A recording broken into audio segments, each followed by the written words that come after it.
Welcome to Kalpana's kitchen. இது வந்து எல்லாத்துக்கும் பிடிச்சமான ரெசிபிங்க. அது என்னன்னா தேங்காய் சட்னிங்க. இது சவுத் இந்தியன்ல ரொம்ப ஃபேமஸான ரெசிபிங்க. அந்த ரெசிபிக்கு தேவையான இன்கிரீடியன்ஸ்லாம் நம்ம வாங்க பார்க்கலாம். ஒரு கப் வந்து தேங்காய் எடுத்திருக்கேன்.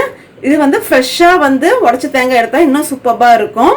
நான் வந்து ஒரு அரை முடி தேங்காய் நல்லா துருவி வச்சுருக்கேங்க.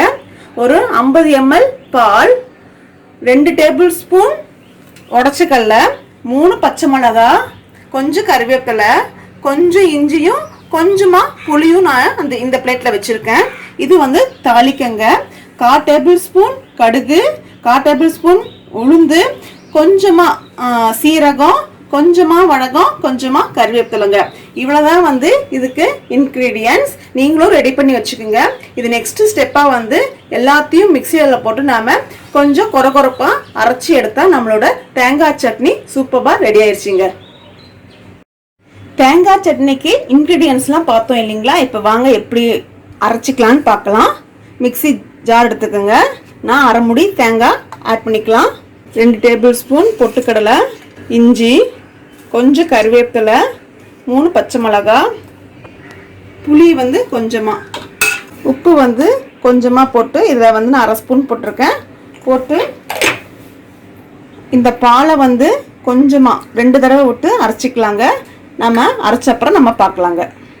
ஃப்ரெண்ட்ஸ் பாருங்கள், நம்மளோட தேங்காய் சட்னி சூப்பராக நாம் அரைச்சி வச்சுருக்கோங்க. இப்போ வந்து தாளிச்சிக்கலாம் வாங்க. கொஞ்சம் கெட்டியாக அரைச்சி வச்சுருக்கேன். உங்களுக்கு கொஞ்சம் தண்ணி மாதிரி வேணும்னா நீங்கள் கொஞ்சமாக தண்ணி ஆட் பண்ணி அரைச்சி வச்சுக்கோங்க. இப்போ நம்ம எப்படி தாளிச்சிக்கணும்னு பார்க்கலாங்க.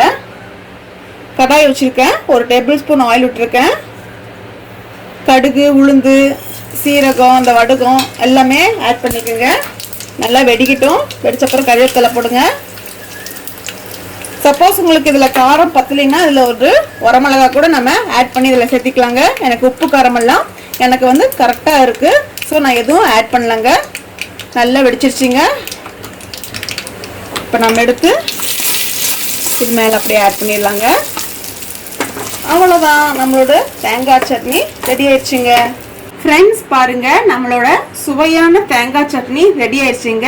இது தாராளமாக 2லேருந்து 3 பேர் சாப்பிட்லாங்க. இந்த ரெசிபி நீங்கள் வீட்டில் ட்ரை பண்ணி பாருங்கள். ட்ரை பண்ணி பார்த்துட்டு உங்களுக்கு பிடிச்சிருந்தா இந்த வீடியோவை லைக் பண்ணுங்கள். ஃப்ரெண்ட்ஸ் ஃபேமிலியோட ஷேர் பண்ணுங்கள். எங்கள் சேனலை சப்ஸ்கிரைப் பண்ணுங்கள். தேங்க்யூ.